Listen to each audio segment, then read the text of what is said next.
দর্শক সবাইকে স্বাগত জানাচ্ছি সংবাদ প্রকাশের নতুন আয়োজন আমার ভুবনে। আমাদের এই নতুন আয়োজনে আমরা আলোচনা করব দেশের বরেণ্য শিল্পী, সাহিত্যিক এবং দেশ বরেণ্য বিভিন্ন ব্যক্তিবর্গের সঙ্গে এবং জানবো তাদের জীবনের নানা কথা এবং বিশেষ কিছু গল্প। আর আমাদের আজকের প্রথম আয়োজনে আমাদের সঙ্গে রয়েছেন বাংলাদেশের জনপ্রিয় কার্টুনিস্ট, রম্য লেখক এবং জনপ্রিয় ম্যাগাজিন উন্মাদের সম্পাদক আহসান হাবিব। স্যার, সংবাদ প্রকাশের স্টুডিওতে আপনাকে স্বাগতম। ধন্যবাদ। স্যার, আপনার কাছে শুরুতে আমরা জানতে চাইবো যে আপনার ছেলেবেলার কথা, আপনার শৈশব। আমরা যতটুকু জানি যে আপনার শৈশব কেটেছে সিলেটে। তো ছোটবেলার কিছু গল্প যদি একটু শেয়ার করতেন। ছোটবেলায় আমার শুধু সিলেটে কেটেছে তা না, আমার বাবার তো আসলে বদলির চাকরি ছিল। আর বাবা বিভিন্ন জায়গায় ঘুরে বেড়াতেন, কোনো জায়গায় 3 বছর, কোনো বছরে 4 বছর, এরকম আর কি। সেই কারণে আমার আমার যখন জ্ঞান হলো, মানে আমি যখন বুঝতে শুরু করলাম, তখন আমরা ছিলাম চট্টগ্রাম। জায়গাটার নাম ছিল দামপাড়া, পাহাড়ি একটা জায়গা ছিল।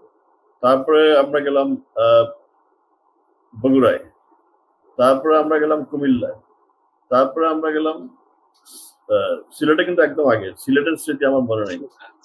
প্রথমে ছিলাম আমরা চট্টগ্রামে, আমার জ্ঞান হওয়ার পর থেকে আমি চট্টগ্রামে, তারপরে গেলাম বগুড়ায়, তারপরে কুমিল্লায়, কুমিল্লা থেকে গেলাম বরিশাল, পিরোজপুরে। ওখানে আমার শৈশব শেষ হয়। কাজে আমাদের ছেলেবেলাটা অনেক সুন্দর কাটছে। আমাদের সময় তো আর এই সমস্ত টিভি ছিল না, কিংবা এই ধরনের কোনো গ্যাজেট কিছু ছিল না। বাট তারপরে আমাদের সময়টা অনেক সুন্দর কাটছে। আমরা 6 ভাই বোন ছিলাম, আমাদের অনেক বন্ধু ছিল, এক এক জায়গায় এক এক রকম বন্ধু বান্ধব ছিল। কাজে আমাদের সময়টা আমি মনে করি অনেক সুন্দর কাটছে। স্যার, তাহলে তো আপনার অনেকগুলো স্কুল পরিবর্তন করতে হয়েছে এই সময়টাতে। আমি আসলে প্রায় 8টা স্কুলে পড়েছি। আমার জীবন 8টা স্কুলে পড়া হয়েছে। 8টা স্কুলে আমার প্রচুর বন্ধু বান্ধব ছিল। এখনো কারো কারোর সঙ্গে যোগাযোগ আছে, তারাও ভালোই আছে। শেষ স্কুলে পড়ছিলাম, শেষ বলতে মানে চট্টগ্রামে, পিরোজপুরে না। প্রথম স্কুল ছিল বগুড়া পিটি স্কুল, তারপরে ছিল কুমিল্লা ফরিদা বিদ্যায়তন, কুমিল্লা জিলা স্কুল, তারপরে হলো কি বলে কুমিল্লা পরে আসলাম পিরোজপুরের গভর্নমেন্ট স্কুল, তারপরে ময়মনসিংহে 71-এ নানা বাড়িতে ছিলাম, সেই সময় একটা স্কুলে পড়েছিলাম। এরকম আর কি, প্রায় 8টা স্কুলে আমাকে পড়তে হয়েছে। ইভেন আমার কলেজ যেটা ছিল সেটাও স্কুল, মানে ইউনিভার্সিটি ল্যাবরেটরি স্কুল আর কি। ওটা আসলে কলেজ ছিল। প্রথম ব্যাচ, আমরা ছিলাম প্রথম ব্যাচ। সেই কারণে প্রায় এটা সম্ভবত ঢাকা ভার্সিটি ক্যাম্পাসের মধ্যে। হ্যাঁ, ঢাকা ভার্সিটি ক্যাম্পাস। আচ্ছা, হ্যাঁ, চিনতে পেরেছি।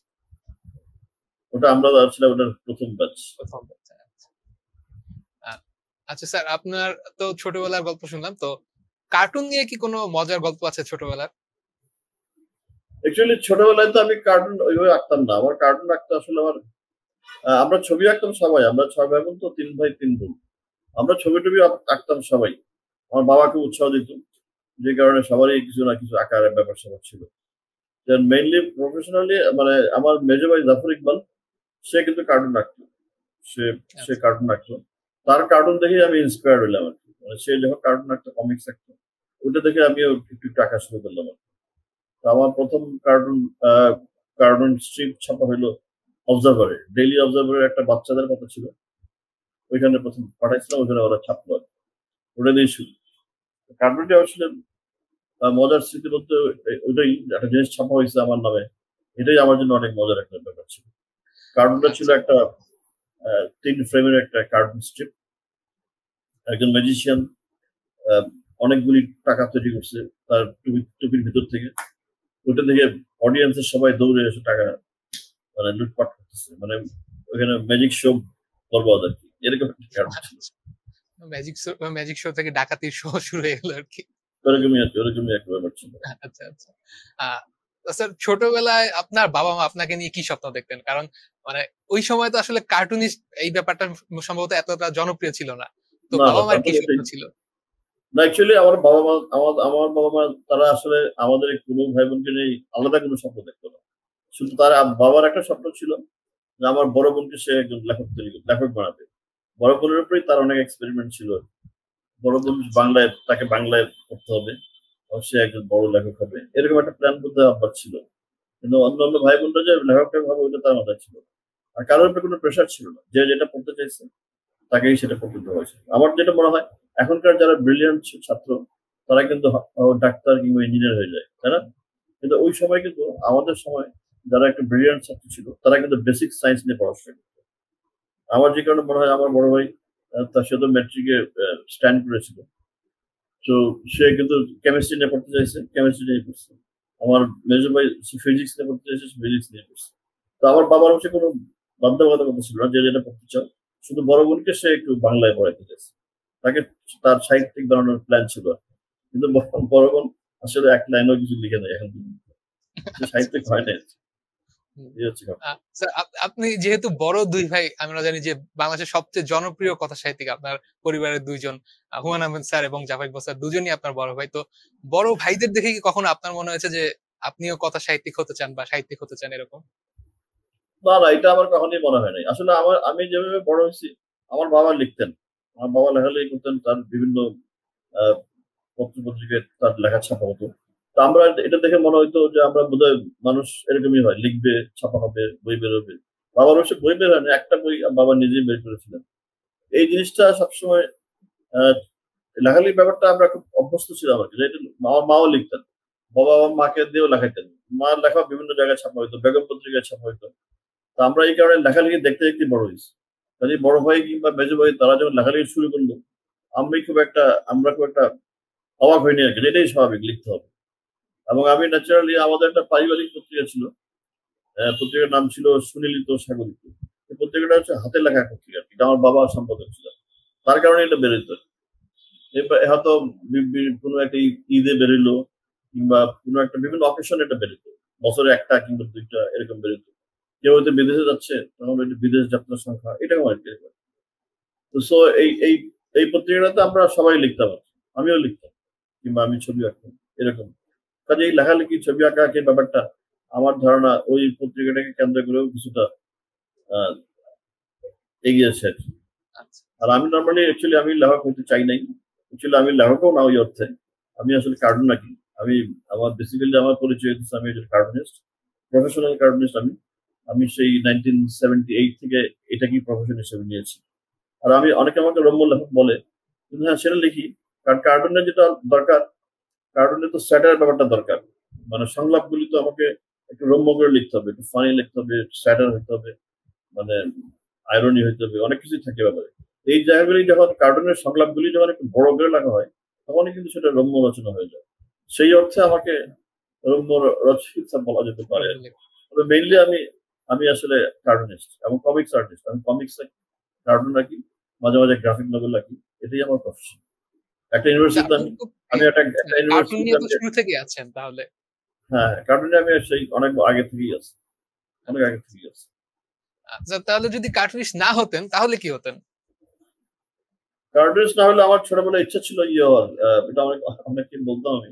এই যে আমাদের যখন বগুড়ায় থাকতাম, তখন আমাদের বাসার কাছেই ছিল একটা ফায়ার ব্রিগেডের একটা অফিস, মানে দমকল বাহিনীর গাড়ি। কোথাও আগুন লাগলেই ছুটে যেত আর কি। ওইটা আমার খুব ভালো লাগতো। তখন আমার স্বপ্ন ছিল যে কোনো দমকল বাহিনীর গাড়ির ড্রাইভার হবো। এটা আমার ছোটবেলার স্বপ্ন ছিল।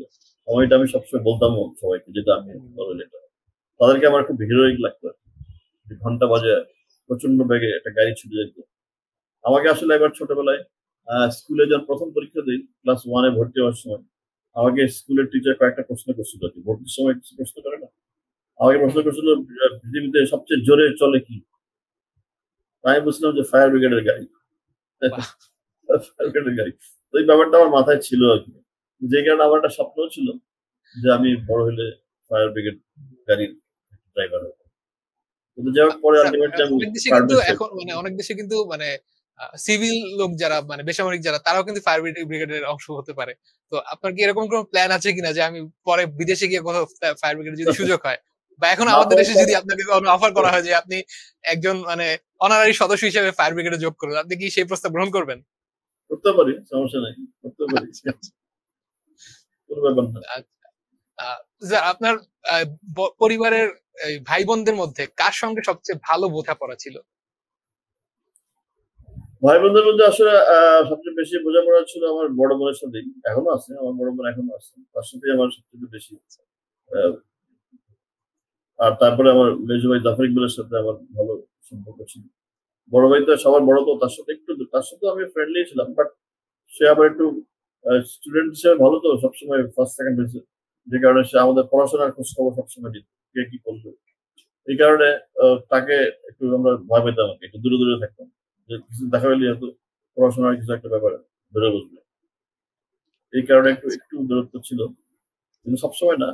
আপনার একাডেমিক ব্যাপারে তার সাথে একটু দূরত্ব ছিল, তাকে একটু এড়ায় চলতাম আর কি। আর কিছু হলেই সে এসে বলতো যে এই যাও পাঠ্য বই নিয়ে আসো, দেখি কেমন করছো তুমি। এরকম আর কি। যেমন তো স্যার, সে একবার আমাকে এবং আমার ইমিডিয়েট বড় একটা বোন ছিল, সে কিছুদিন আগে মারা গেছে, বছর খানেক হলো।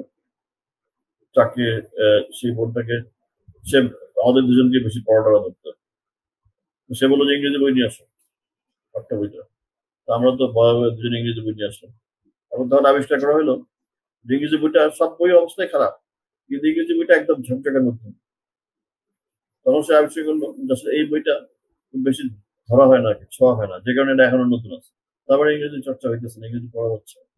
তারপর শুরু হইলো তার মানে ইংরেজি ট্রান্সলেশন ধরা, এইসব হাবি জাবি। আচ্ছা স্যার, তাহলে ভাই বোনদের মধ্যে শাসন করতেন কি বড় ভাই সবচেয়ে বেশি? হ্যাঁ, বড় ভাই একটু সাজেশন করতে হয়।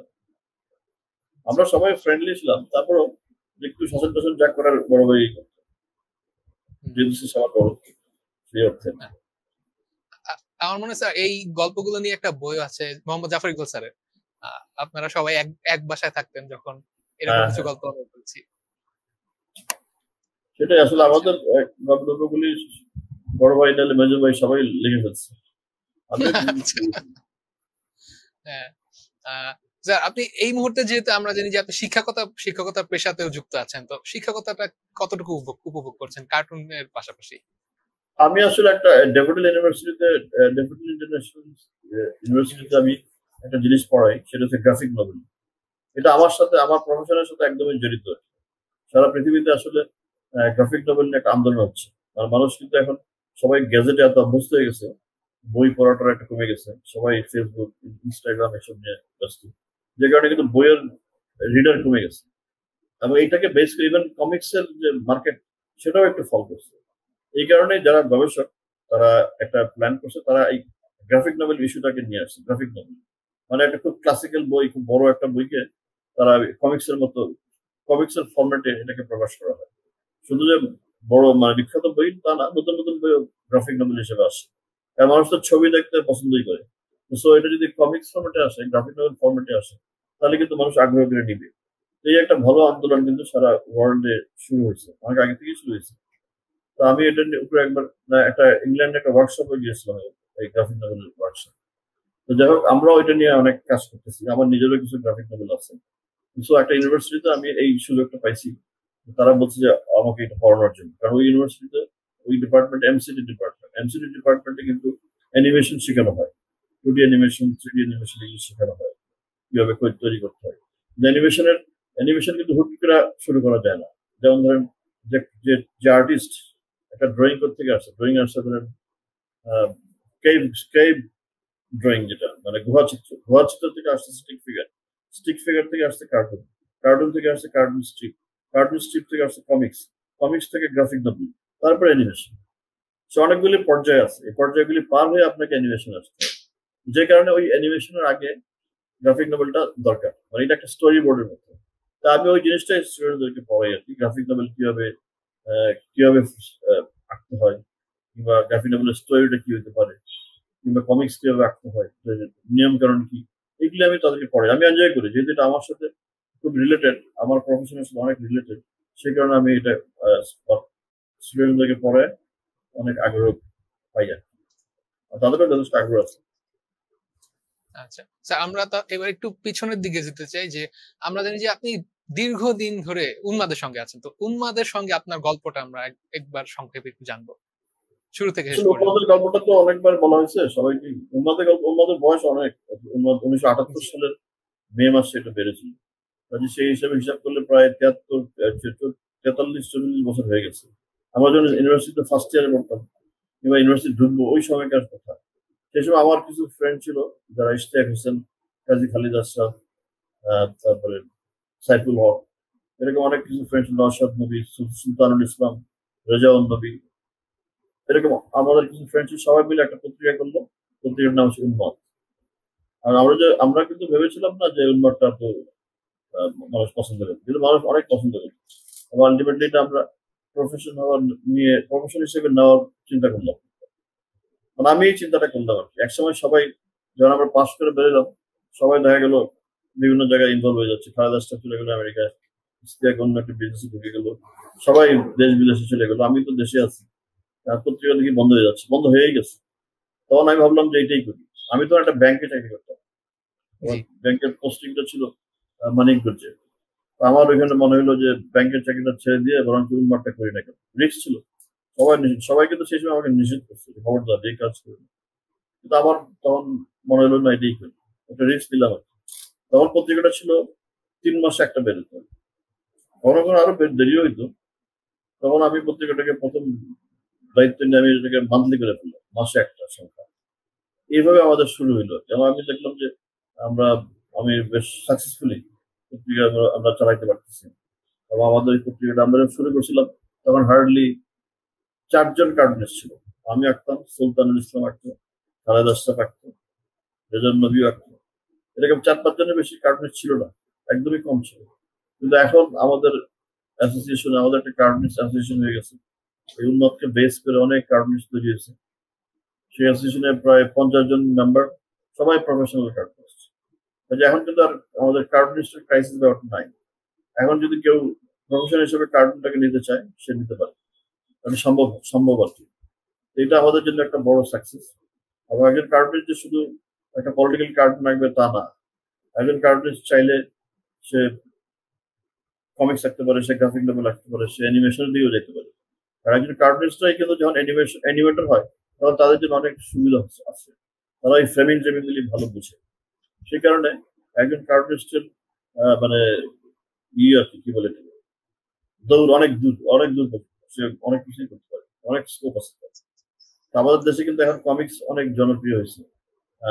কমিক্স এখন অনেক জনপ্রিয়, যেমন ঢাকা কমিক্স নামে একটা প্রতিষ্ঠান আছে, আমাদের একজন কার্টুনিস্ট এটা তৈরি করছে এবং সে খুব ভালো বিজনেস করতেছে। এবং তার কমিক্স বিভিন্ন আমাদের দেশের বাইরেও এগিয়ে এখন যায়, খুবই আন্তর্জাতিক মানের কমিক্স, বাংলা কমিক্স। কাজে আমরা এই সাইডটা সাকসেস করি। যেমন জাপান থেকে আমার কাছে জাপানিজ কিছু আর্টিস্ট না, কিছু বিজনেসম্যান আসছিল, জাপানিজ কমিক্সকে মাঙ্গা বলা হয়। মাঙ্গার কিছু লোকজন আসছিল, পাবলিশার, তারা আমাকে প্রস্তাব দিচ্ছিল তারা বাংলাদেশে মাঙ্গা করতে চায়। তো তার মানে এটা কত দূর গিয়েছে, তাই না? কিন্তু মাঙ্গারা তাদের প্রস্তাবটা আমার পছন্দ হয় না, আমি রাজি হই নাই। তারা বলছিল যে তারা আমাদের আর্টিস্টকে দিয়ে মাঙ্গা আঁকাবে, তাদের কাহিনী। আমি না, এটা হইতে পারে না। যেটা হইতে পারে, তোমরা আমাদের কমিক্স জাপানে নিয়ে যাও, জাপানিজ ভাষায় প্রকাশ করো, এটা একটা। আমরা তোমাদের কিছু মাঙ্গা বাংলা ভাষায় প্রকাশ করি, এটা হইতে পারে। কিন্তু তারা আবার ওইটাতে রাজি। তারা রাজি হচ্ছে আমাদের আর্টিস্টকে দিয়ে তাদের জিনিস আমরা খাবো, তাদের স্টাইল। তাহলে তো আমাদের কমিক্স তো মার খাবে, তাই না? তো আমরা এই কারণে, আমি অন্তত এই কারণে রাজি হইনি। পরে কি হয় জানি না, কিন্তু তারা যারা জাপানিজ আর্টিস্ট মানে মাঙ্গা যারা ব্যবসায়ী, তারা কিন্তু এই কাজটা সারা ওয়ার্ল্ড ওয়াইডই করছে। যেমন কোরিয়ায় তারা ঢুকে গেছে, কোরিয়ার আর্টিস্টদেরকে দিয়ে তারা এখন মাঙ্গা আঁকায়, এরকম আর কি। তারপরেও আমি বলবো যে আমরা বাংলাদেশে আমরা যারা কার্টুনিস্ট আছি তারা আই থিঙ্ক ভালোই আছে কমিক্স। স্যার, উন্মাদের কথা যেহেতু বলছিলাম, আপনি বলছিলেন যে উন্মাদের মাধ্যমে আমরা অনেক কার্টুনিস্ট পেয়েছি। তো আপনার কাছে উল্লেখযোগ্য কাদের মনে হচ্ছে যে এই মুহূর্তে বাংলাদেশের কার্টুনিস্টদের মধ্যে সবচেয়ে উজ্জ্বল কারা আছেন, বা উন্মাদের মাধ্যমে আমরা জানি যে অনেকে পুরস্কারও পেয়েছেন, অনেকে পরবর্তী সময়ে দেশের বাইরেও কাজ করেছেন। অনেকে আছে, যেমন আমাদের যে আমাদের শুধু যে কার্টুনিস্ট তৈরি করেছি তা না, আমরা লেখকও তৈরি করেছি, রম্য লেখকও তৈরি করেছি। যেমন মেহেদী হক একজন আছে, মেহেদী হক, সে হচ্ছে ঢাকা কমিক্সের মালিক বা আর্টিস্ট, সবই সে। আরেকজন আছে যে তন্ময়, কার্টুন পিপলের সে সব। কার্টুন পিপল নামে একটা প্রতিষ্ঠান আছে, তারা কার্টুন আঁকা শেখায়, তারা কার্টুন নিয়ে অনেক কাজ করে। তারপরে আছে আমাদের যে মোর্শেদ মিশু, ওই যে আন্ডার 34 এবার সে বাংলাদেশ থেকে সিলেক্ট হয়েছে। তারপরে লেখকদের ভিতরে আছে আমাদের ওয়াহিদ ইবনে রেজা বাপ্পি, সে এখন কানাডায় বড় বড় ইয়েতে কাজ করে, বিভিন্ন অ্যানিমেশন মুভিতে সে কাজ করে। তো এরকম আর কি, সব জায়গাতেই আমাদের লোকজন আছে আর কি, সেটা কার্টুনিস্টের ক্ষেত্রেও আছে, লেখক হিসেবেও আছে। এই আই থিঙ্ক আমরা যেমন কিশোর ওই যে কিছুদিন আগে যাকে নিয়ে খুব হয়েছি হলো, সে কিশোর কিন্তু আমাদের উন্নত থেকে, আমরা তাকে কিশোরকে আমার মনে আছে প্রথম আমরা পুরস্কার দিয়েছিলাম। তারপরে আছে নাসরিন সুলতানা মিতু, মেক আর্টিস্ট অনেক আছে, শিখা, তারপরে এরকম অনেকেই আছে এবং তারা সবাই যার যার জায়গায় মানে সাকসেসফুল এবং তারা প্রফেশনাল। এটা আমাদের এই জন্য একটা, যে স্যার যাত্রাটা উন্মাদের, এই এই পথ চলাটা কতটুকু মানে উপভোগ করেন? মানে যখন শুরু করেছিলেন তখন কি কখনো মনে হয়েছে যে উন্মাদ এতটা বড় হবে একদিন? না না, যখন শুরু করেছিলাম তখন তো আমার জাস্ট ফিনান্সিয়াল ব্যাপারটা ছিল না, তখন যেটা ছিল আমার আবেগটা ছিল, আমার ভালো লাগা ছিল, আমার আঁকতে ভালো লাগে, আমার এই ব্যাপারটাই ছিল আমার মাথায়। পরে কি হবে জানি না, শুরু করে দিই এরকম একটা ব্যাপার ছিল। কষ্ট হয়েছে, অবশ্যই অনেক কষ্ট হয়েছে, আমাদেরকে অনেক কেস টেসও ফেস করতে হয়েছে, তো এগুলি সব ফেস করেই আমরা আজকে এই পর্যায়ে আসছে। আমার ভালো লাগে, অবশ্যই অনেক ভালো লাগে। আসলে একটা প্রফেশনের সাথে যদি ভালো লাগাটা যুক্ত হয় তাহলে তো আর কোনো টেনশন থাকে না। এখন তখন যদি টাকা পয়সা নাও থাকে তাহলেও সমস্যা নেই, কিন্তু আমরা এটা এনজয় করছি। আসলে আমি না, আমার সঙ্গে যারা কাজ করে তারা কিন্তু সবাই এই ব্যাপারটা এনজয় করে। আমরা যদি শুধু কার্টুনিস্ট তৈরি করছি তা না, আমরা কিন্তু লেখকও তৈরি করছি, যেটা আমি একটু আগে বললাম আইডিয়া বাস, আমরা বলি আইডিয়ানিস্ট। যে কার্টুন আঁকে সে কার্টুনিস্ট, আর যে আইডিয়া দেয় সে হচ্ছে আইডিয়ানিস্ট। মানে আইডিয়া কিন্তু একটা বড় ফ্যাক্টর। আমি এক জিনিস আঁকবো, সবসময় যে কার্টুনিস্ট আইডিয়া দেবে তা না, একজন আইডিয়া দেয়, আমরা সেটার উপরে কাজ করি, এভাবেই চলছে। স্যার যারা বাংলাদেশে শিশু বা শিক্ষার্থী রয়েছে যারা স্কুলে পড়ছে, তারা যদি কার্টুনিস্ট হতে চায় তাদের জন্য আপনার কি উপদেশ থাকবে? না, এটা ইন্টারেস্টিং।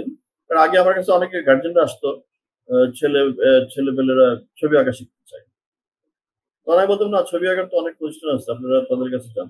কিন্তু এখন ইন্টারেস্টিং ব্যাপার হচ্ছে, এখন অনেক গার্জেন আমার কাছে আসে তাদের বাচ্চাদেরকে নিয়ে, যে তারা ছেলেকে কার্টুন আঁকা শিখাতে চায় কিংবা কমিক্স আঁকা শিখাতে চায়।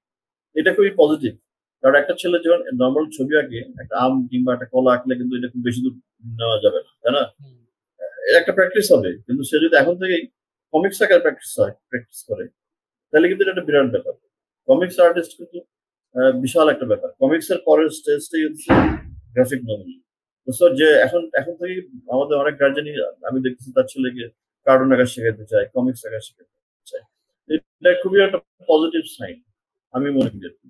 এবং তবে এখন থেকে যদি সে কমিক্স এর একটা প্র্যাকটিস শুরু করে তাহলে দেখা যাবে যে সে বড় হলে সে এটা একটা বড় কমিক্স আর্টিস্ট হতে পারছে। এটা যে কোনো প্রফেশনের থেকে অনেক বেশি আহ, মানে উচ্চমানের একটা প্রফেশন একজন কমিক্স আর্টিস্ট করা, তাই না? বাইরে তো অনেক ডিমান্ড এসব কমিক্স আর্টিস্ট যারা কাজ করে, যে আমাদের দেশেও ওই ওই ব্যাপারটা তৈরি হচ্ছে আস্তে আস্তে, এটা আমি নিজেই ফিল করছি। গার্জেন তো অনেক স্যার সচেতন। বাংলাদেশে এই এই যে হ্যাঁ, গ্রাফিক নোবেল বা অ্যানিমেশনের ভবিষ্যৎটা সম্পর্কে আপনি কতটুকু আশাবাদী?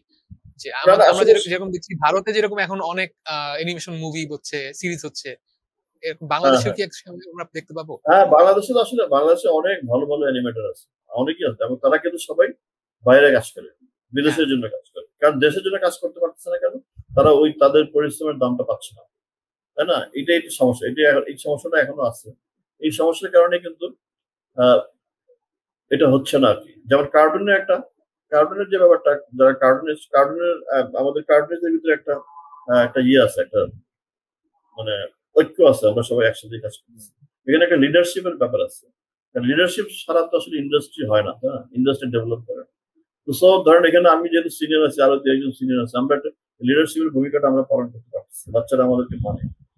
কিন্তু অ্যানিমেটেড যারা, তাদের মধ্যে ওই লিডারশিপ ব্যাপারটা এখনো তৈরি হয় না। এখানে সবাই সবাই ভালো করতেছে, তাদের ভিতরে একটা লিডারশিপ চলে আসলে দেখবেন যে এটা একটা ইন্ডাস্ট্রি হিসেবে দাঁড়ায় যাবে। তো দাঁড়াবে, অবশ্যই দাঁড়াবে, আমরা আশাবাদী। কারণ যারা অ্যানিমেটর, সামনের পৃথিবী কিন্তু অ্যানিমেশনের পৃথিবী, অ্যানিমেটরদের পৃথিবী, কারণ সবকিছু অ্যানিমেটেড হচ্ছে। কাজে এটা তো একটা বিশাল ব্যাপার। কারণ আমি যে ডিপার্টমেন্টে পড়াই, MCT department, multimedia and creative technology, ওরা তো অ্যানিমেশনই শেখায়, 2D অ্যানিমেশন শেখায়, 3D শেখায়। আমি ওইখানে অনেক ইয়ে দেখি, ছেলেমেয়েরা যারা কাজ করে, আমাদের স্টুডেন্টরা, তারা কিন্তু ইউনিভার্সিটিতে পাস করার আগে বিভিন্ন জায়গায় কাজ ছিল, আউটসোর্সিং এর কাজ শুরু করে দেয় অ্যানিমেশনের বেস কাজে। তো তার মানে কি, তারা তো কি আগ্রহ বোধ করতেছে, তাই না? এটা একটা ডিফারেন্ট একটা পেশা, একদমই ডিফারেন্ট পেশা। একটা সময় মানুষ শুধু ডাক্তার, ইঞ্জিনিয়ার হতে চাইতো, কিন্তু এখন তো এই ব্যাপারটা কিন্তু তা না। এখন কিন্তু অনেক চয়েস আছে। হ্যাঁ, এই কম্পিউটারের যুগে, এই আধুনিক যুগে, এই হাই টেকনোলজির যুগে অনেক অপশন আছে। এই অপশনগুলি আমরা গ্রহণ করতে পারি। কারণ এখন কিন্তু আমাদের আমাদের আমি তো দেখি আমাদের কার্টুনিস্টরা অনেক ব্যস্ত। কারণ হয় কি, অনেক সরকারি কাজেও এখন কমিক্স ইউজ করা হচ্ছে। যে সমস্ত পোস্টার ইউজ করা হচ্ছে, পোস্টার গুলি অনেক সময় এই কমিক্স ফরম্যাটে। তো তার মানে কি এই জিনিসটা জনপ্রিয় হয়েছে। এবং আমরা আরো দেখেছি যে বঙ্গবন্ধুর আত্মজীবনী নিয়ে কিন্তু এখন গ্রাফিক নভেলে হ্যাঁ রূপান্তর হ্যাঁ করা হ্যাঁ, হয়েছে। ওই যে গ্রাফিক নভেল, বঙ্গবন্ধুর একটা গ্রাফিক নভেল আছে মুজিব, ওটা তো আমাদের মুজিব, জি, ছেলেটাই আঁকছেন, আমার অ্যাসিস্ট্যান্ট তন্ময়, ওই যে কার্টুন জি। পিপলের যে প্রধান, সেই তো এটা করেছে। বঙ্গবন্ধুর উপরে গ্রাফিক নভেল 12 খণ্ডের, এবং নাম হচ্ছে বাচ্চাদের মুজিব। মধ্যে কিন্তু এটা বেশ মুজিব, জনপ্রিয়। এই গ্রাফিক নভেল হ্যাঁ নিয়ে হ্যাঁ, অনেক অনেক জনপ্রিয়। উচ্ছ্বসিত এবং অনেকে। দেখবেন একটা জিনিস, কমিক্স থেকে কিন্তু অ্যানিমেশন হয়, তাই না? যেমন জি। ব্যাটম্যান, সুপারম্যান, এগুলো সবই কমিক্স, হুম, কমিক্স থেকে অ্যানিমেটেড হয়েছে। তো আপনি যেহেতু বঙ্গবন্ধুর একটা কমিক্স পেয়ে গেছেন হাতে, এখান থেকে অ্যানিমেশন করাটা অনেক সহজ। এগুলো কিন্তু স্টোরি বোর্ড আপনি পেয়ে গেছেন। তো কাজেই আমাকে প্রপার চ্যানেলে আসতে হবে। আমাকে প্রথমে কার্টুন রাখতে হবে, আমাকে প্রথমে কমিক্স স্ট্রিপ রাখতে হবে, আমাকে কমিক্স রাখতে হবে, আমাকে গ্রাফিক নভেল রাখতে হবে, তারপরে আমি অ্যানিমেশনে যাবো। তো লাকিলি আমরা এখন স্টেপ বাই স্টেপ আগাচ্ছি, প্রপার চ্যানেলে যাচ্ছি। আবার এটা যাওয়া মানে হচ্ছে আমরা হয়তো বা সাকসেসফুল হবো। কমিক্স কার্টুনিস্ট হিসাবে আমরা মোটামুটি সাকসেসফুলি বলা যায়। এখন আমরা যারা অ্যানিমেটর আছে, যারা তাদের দিকে তাকায় আছে, তারা হয়তো আরো নতুন কিছু দিতে হবে। তারা নতুন কিছু দিচ্ছ, অনেক ভালো ভালো অ্যানিমেটর আছে আমাদের দেশে। স্যার, আমরা একেবারে শেষ পর্যায়ে চলে এসেছি। সংবাদ প্রকাশের দর্শকদের জন্য যদি আপনার কোনো বার্তা থাকে একটু শেয়ার করবেন। সংবাদ সংবাদ প্রকাশ। মানে বুঝলাম না, প্রশ্নটা বুঝতে পারিনি। স্যার, আমাদের সংবাদ প্রকাশ, আমাদের যে নতুন ও সংবাদ আচ্ছা আচ্ছা। মাধ্যম সংবাদ প্রকাশের দর্শকদের জন্য যদি ও আপনার কোনো আচ্ছা, বার্তা থাকে। আমি আমি সংবাদ প্রচার দর্শকদের জন্য বলবো যে আপনারা আসলে এই এমন একটা কিছু করেন। আমরা একটা ক্রাইসিস টাইমের ভিতর দিয়ে যাচ্ছি, প্যান্ডামিক, একটা কি বলে, দুর্ভিক্ষ, কি বলে, একটা মহামারীর ভিতর দিয়ে মহামারী। যাচ্ছি। মহামারীর ভিতর দিয়ে যাচ্ছে, এটা খুবই একটা ক্রাইসিস টাইম। আপনারা সবাই তো বাসায় থাকবেন, বাসায় থাকতেই হবে, মাস্ক ব্যবহার করবেন, হাত টাত ধোবেন, এগুলি তো আছেই। পাশাপাশি কোনো একটা ক্রিয়েটিভ কাজ করবেন, কোনো একটা ক্রিয়েটিভ কাজ করার চেষ্টা করবেন।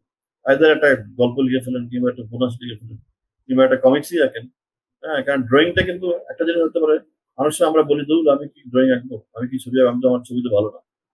কিন্তু আসলে কি প্রত্যেকটা মানুষের একটা স্টাইল আছে, সে যত খারাপই আঁকুক তার একটা স্টাইল আছে। স্টাইলটা খুব ইম্পর্টেন্ট। আপনি যদি আপনার স্টাইলেই একটা কিছু তৈরি করেন, সেটা পরে এটা ইতিহাস হয়ে যাবে। কাজে এই প্যান্ডামিক সময়ে আপনারা এমন একটা কিছু করেন, যেটা হয়তো এই সময়টা যখন পার হবে, তখন আপনি বলতে পারেন যে আমি এই সময় এটা করেছিলাম। এটা তখন আপনাকে একটা আপনাকে একটা ভালো লাগার ব্যাপার উপহার দিবে, নস্টালজি একটা ফিলিংস তৈরি হবে। বা নিজের প্রতিভাগুলোকে নতুন করে আরেকবার না, জানা যাবে যে রাইট রাইট। আমি হয়তো আপনি জানতাম না আমার আমাদের যে নতুন কোনো আমাদের প্রতিভা মনে আছে। রাখতে হবে, আমাদের স্যার আইজ্যাক নিউটন, পৃথিবী বিখ্যাত যে বিজ্ঞানী, তারা যখন ওই যে প্লেগ, বিশাল একটা মহামারী গেছিল 100 বছর আগে, জি, নিউটনের সময়, তখন কিন্তু উনি গ্রামে চলে গেছিলেন। 2.5 বছর গ্রামে ছিলেন। ওই 2.5 বছর গ্রামে থেকে তিনি পৃথিবীর যে বিখ্যাত যে আবিষ্কার, মাধ্যাকর্ষণের 3 সূত্র, তারপরে যে ওই রঙের 7 রঙের যে ব্যবহার, অনেক কিছু, অনেক অনেক গুরুত্বপূর্ণ আবিষ্কার কিন্তু ওই 2.5 বছর বসে ঘরে বসে বসে চিন্তা করে বের করেছে। তো আমরা যারা সাধারণ মানুষ আছি, আমাদের সবারই ব্রেন কিন্তু একই রকম। তাই নিউটনের যে ব্রেন আলাদা, নিউটনের ব্রেন উনি সবচেয়ে বেশি ইউজ করছেন। নিউটন খুব সম্ভবত 28% ব্রেন ইউজ করছেন। আইনস্টাইন বোধহয় 24% ইউজ করছেন। আমার একটু ভুল হতে পারে এদিক ওদিক। কিন্তু আমরা সাধারণ মানুষরা বোধহয় 7% ইউজ করি। কিন্তু একটা ব্রেনকে হাইয়েস্ট ইউজ করা সম্ভব। সেই জন্যই বলি, আপনারা এই প্যান্ডামিক সময়টাকে কাজে লাগান, কিছু একটা করেন। আইদার একটা উপন্যাস লিখে ফেলেন, আর একটা গল্প লিখে ফেলেন, কমিক্স বানায় ফেলেন। সবাই আমরা পারি, আমরা সবাই, মানুষ কিন্তু সবাই ছবি আঁকতে পারে। কিন্তু মানুষ আগে যখন গুহায় ছবি আঁকতো, তার মানে কি জিনিস শুরু হয়েছে কিন্তু ছবি দিয়ে। হাইরোগ্লিফিক্স আসছে মাত্র 5,000 বছর আগে, যে লেখালেখির ব্যাপারটা আসছে মাত্র 5,000 বছর আগে মিশরে। তার আগে কিন্তু মানুষ শুধু ছবি এঁকেছে। কাজে আপনার আমার ভিতরে ছবি আঁকার ব্যাপারটা আছে, এটাকে আপনারা বের করে রাখতে পারেন। তো সবার আপনাকে শেষ অনেক কথা, সবাই ধন্যবাদ ভালো থাকবেন, আমাদের সুস্থ সঙ্গে থাকার থাকবেন। জন্য। স্যার, আপনাকে অসংখ্য ধন্যবাদ আপনার গুরুত্বপূর্ণ সময় আমাদের দেওয়ার জন্য এবং আশা করছি আবারও দেখা হবে আমাদের অন্য কোনো আয়োজনে। সে পর্যন্ত ভালো থাকবেন স্যার।